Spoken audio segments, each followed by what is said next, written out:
प्रस्तावना के बारे में पढ़ाऊँगा। प्रस्तावना या उसी को उद्देशिका कहते हैं, इंग्लिश में प्रियम्बल। दो नाम है प्रस्तावना या उद्देशिका।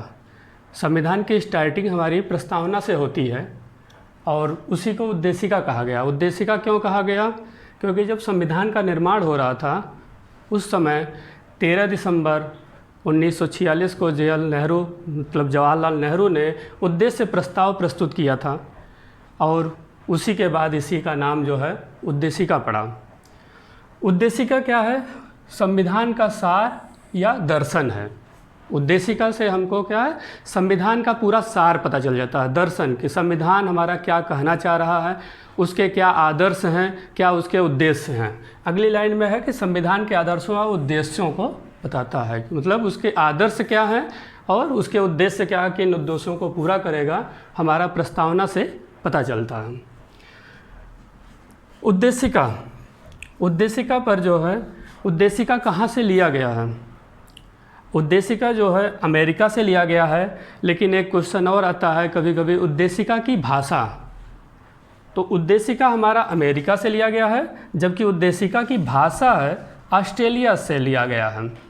दोनों क्वेश्चन अलग अलग होगा। जब आएगा क्वेश्चन कि उद्देशिका कहाँ से, किस देश के संविधान से लिया गया है, वहाँ पे अमेरिका होगा, और उद्देशिका की भाषा अगर आएगी तो उद्देशिका की भाषा ऑस्ट्रेलिया के संविधान से लिया गया है। ये दो क्लियर हुआ। हमारी उद्देशिका, जब संविधान का निर्माण हुआ उससे पहले कई क्रांतियाँ हो चुकी थी, इसलिए हमारी उद्देशिका पर 3 क्रांतियों का बहुत ज़्यादा महत्वपूर्ण असर पड़ता है। वो दिखाई देता है कि पहली क्रांति उसमें से फ्रांसीसी क्रांति का जो असर पड़ा, उससे फ्रांसीसी क्रांति से हमारे संविधान में स्वतंत्रता, समानता व बंधुता 3 चीज़ों पर असर पड़ा और इन्हीं तीनों चीज़ों को हमारे संविधान में समाहित किया गया। स्वतंत्रता है, समानता व बंधुता। दूसरी क्रांति का असर अमेरिकी क्रांति का प्रभाव जो हमारे संविधान पर पड़ा वो भी स्वतंत्रता को लेकर पड़ा। तो कैसी स्वतंत्रता? ये स्वतंत्रता राजनीतिक व व्यक्तिक स्वतंत्रता को लेकर थी कि हमारे संविधान में जो है राजनीतिक और व्यक्तिक कौन कौन सी स्वतंत्रताएँ होंगी उस पर प्रभाव पड़ा। तीसरी क्रांति का प्रभाव रूसी क्रांति का पड़ा था। तो रूसी क्रांति से हमें आर्थिक समानता देखने को मिलती है। इन तीनों क्रांतियों का असर हमारे संविधान और उसके प्रस्तावना पर बहुत ज़्यादा पड़ा था। उसके बाद हम स्टार्ट करते हैं प्रस्तावना। प्रस्तावना कहाँ से स्टार्ट होती है? प्रस्तावना स्टार्ट होती है हम भारत के लोग, कोई और नहीं, हम भारत के लोग। इसलिए संविधान का जो प्राधिकार मिलता है, संविधान को जो शक्ति मिलती है, वो सबसे ज़्यादा शक्ति कहाँ से मिलती है? हम भारत के लोग, मतलब जो शक्ति है पूरी जनता में निहित है, इसलिए हम भारत के लोग स्टार्ट होता है। तो पूरा जो है प्रियम्बल है हम भारत के लोग, भारत को एक संपूर्ण प्रभुत्व संपन्न, जो वर्ड आ रहा है संपूर्ण प्रभुत्व संपन्न, समाजवादी, पंथनिरपेक्ष, लोकतंत्रात्मक गणराज्य बनाने के लिए कहा गया देश को। तो इसका मतलब ये सभी मिला के हमारे क्या हो गए? आदर्श हो गए। संविधान का आदर्श बताया गया कि कैसा संविधान होगा या कैसे देश की छवि होगी, कि संपूर्ण प्रभुत्व संपन्न, समाजवादी, पंथनिरपेक्ष, लोकतंत्रात्मक गणराज्य बनाने के लिए। इसमें संपूर्ण प्रभुत्व संपन्न से मतलब है कि हमें पूरी प्रभुसत्ता मिली, चाहे वो बाह्य या आंतरिक मामलों को लेकर हो, कि बाह्य और आंतरिक रूप से हम स्वतंत्र होंगे, हमारे ऊपर किसी भी शक्ति का जो है नियंत्रण नहीं होगा, हम अपने लिए किसी भी तरीके की विधि निर्माण कर सकते थे। तो इस प्रकार से संपूर्ण प्रभुत्व संपन्न हुआ।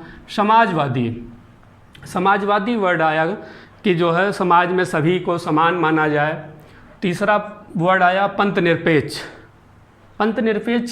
रखा गया कि राज्य का कोई अपना धर्म नहीं होगा, कि राज्य सभी को जो है समान रूप से, जितने सब लोग हैं अपने विचार व्यक्त करेंगे, सभी को समानता दी जाएगी और राज्य का कोई अपना धर्म नहीं होगा। अगला आता लोकतंत्रात्मक, भारत में जो है लोकतंत्र की व्यवस्था की गई। फिर गणराज्य से हमारा यहाँ मतलब है कि भारत का कोई वंशानुगत राजा नहीं होगा। जो भी जो राज्य का प्रमुख होगा वो निर्वाचित होगा, चाहे वो प्रत्यक्ष रूप से हो या अप्रत्यक्ष रूप से। यहाँ पे किसी भी वंशानुगत राजा की तरह से किसी को जो है पद नहीं दिया जाएगा, इसलिए भारत को गणराज्य बनाया गया। अब ये हो गया आदर्श की बात। उसके बाद अगला जो आता है वो हमारे संविधान के उद्देश्यों को बताया गया है कि कौन कौन से जो है व्यक्तियों को जो है दिया गया है उद्देश्य। पहला न्याय, संविधान का उद्देश्य है अगला न्याय। न्याय कितने 3 प्रकार के न्याय की बात की गई है। पहला सामाजिक न्याय, दूसरा आर्थिक न्याय, तीसरा राजनीतिक न्याय। कि न्याय के रूप में जो है सामाजिक न्याय की व्यवस्था की गई है भारत में, कि सभी लोगों को सामाजिक रूप से समान मानते हुए न्याय की व्यवस्था की गई है। आर्थिक न्याय की बात की गई है और राजनीतिक न्याय की बात की गई है। कभी कभी एक क्वेश्चन आता है आर्थिक न्याय को लेके कि आर्थिक न्याय का जो है कहाँ कहाँ उल्लेख किया गया है, कई बार क्वेश्चन आए हैं। तो उसमें आर्थिक न्याय जो है प्रस्तावना में भी इसका उल्लेख किया गया है और एक जगह और है वो राज्य के नीति निर्देशक तत्व में अनुच्छेद 39 में आर्थिक न्याय की बात की गई है। दूसरी स्वतंत्रता, स्वतंत्रता की बात की जा रही है तो स्वतंत्रता किस रूप में? विचार, अभिव्यक्ति, विश्वास, धर्म व उपासना, इन सभी के लिए स्वतंत्रता की बात की गई है कि सभी के लिए स्वतंत्रता का विचार दिया गया है कि किसी का कोई भी विचार हो गए, सबको अपने विचार व्यक्त करने की स्वतंत्रता होगी, अपनी अभिव्यक्ति है, विश्वास करने की या कोई भी धर्म मानने का जो है स्वतंत्रता होगी। अगला आता है समता, समता या समानता। इसमें प्रतिष्ठा और अवसर की समता है। यही समता या समानता हमारे मूल अधिकार के जो है अनुच्छेद 14 में भी दिया गया है कि जो है समता, सभी व्यक्तियों को अवसर की समानता होगी। अगला है वर्ड बंधुता, व्यक्ति की गरिमा व राष्ट्र की एकता व अखंडता बढ़ाने की कोशिश करेंगे। ये हुआ, ये सभी मिला के इसके उद्देश्य हो गए। जो स्टार्टिंग में हमने कहा कि प्रस्तावना संविधान के आदर्शों व उद्देश्यों को स्पष्ट करता है। तो आदर्शों व उद्देश्यों को स्पष्ट करता है। आदर्श में बता दिया गया है कितने आदर्श बताए, उसके बाद उद्देश्य की बात किया गया। लास्ट में प्रस्तावना के लास्ट में आता है कि एतद द्वारा दिनांक आया 26 नवंबर 1949। ये डेट देख लीजिएगा कि 26 नवंबर 1949 को अंगीकृत, ये तीनों वर्ड इम्पोर्टेंट हैं, अंगीकृत, अधिनियमित व आत्मार्पित करते हैं। तो 26 नवंबर 1949 को जब अंगीकृत किया गया, इसका मतलब है कि संविधान इसी दिन हम लोगों ने अपना लिया। संविधान को जो अपनाया गया वो 26 नवंबर 1949 को अंगीकृत किया गया, इसी दिन अधिनियमित किया गया और आत्मार्पित किया गया। अंगीकृत इसलिए किया गया कि स्टार्टिंग में लिखा गया हम भारत के लोग। जब भारत के लोग ही संविधान बना रहे हैं और उसमें लिख रहे हैं तो इसीलिए यहाँ पे अंगीकृत किया गया कि हम अपने ऊपर उसको लागू कर रहे हैं। अधिनियमित भी किया गया, आत्मार्पित किया गया। जो संविधान सभा के लोग थे वो भी इस प्रस्तावना को या संविधान को अपने ऊपर लागू किया। इसीलिए ये 3 वर्ड आए हैं, तीनों वर्ड इम्पॉर्टेंट हैं, एक साथ लिखे गए हैं। ये हुआ प्रस्तावना। प्रस्तावना को देखते हुए इसमें 2 केस महत्वपूर्ण आए हैं। पहला केस था बेरुबारी संघवाद जो 1960 में आया था और इसमें जो है सर्वोच्च न्यायालय ने कहा कि प्रस्तावना या उद्देशिका संविधान का भाग नहीं है। कई बार बीच में बहस हुई, लोगों ने कहा कि प्रस्तावना संविधान का अंग है या नहीं है, इसको लेके वाद आया था। तो बेरुबारी केस में कहा गया कि संविधान का अंग नहीं है। तो जब अंग नहीं था तो इसके बाद उसमें जब संविधान का कोई अंग ही नहीं है तो प्रस्तावना के लेके कोई संशोधन भी नहीं किया गया, क्योंकि जब जो अंग होगा उसी का संशोधन किया जा सकता। इसके बाद बीच में कभी कोई संशोधन नहीं हुआ। दूसरा केस आया केशवानंद भारती बनाम केरल राज्य जो 1973 में आया। 1973 में आया। इसमें सर्वोच्च न्यायालय ने कहा कि उद्देशिका संविधान का भाग है, उद्देशिका में संशोधन किया जा सकता है, लेकिन मौलिक ढांचे में परिवर्तन नहीं किया जा सकता है। अब देखिए ये केस इम्पोर्टेंट इसलिए है कि इस केस में पहली बार जो है मूल ढांचे का सिद्धांत दिया गया। सर्वोच्च न्यायालय ने कहा कि संविधान में कोई भी संशोधन हो सकता है, लेकिन जो संविधान का मूल ढांचा है, मौलिक ढांचा है, जो उसके आदर्श और उद्देश्य हैं, उसमें संशोधन नहीं किए जा सकते हैं। इस प्रकार से 1976 में जब संविधान का अंग बन चुका प्रस्तावना, तो 1976 में 42वां संविधान संशोधन हुआ।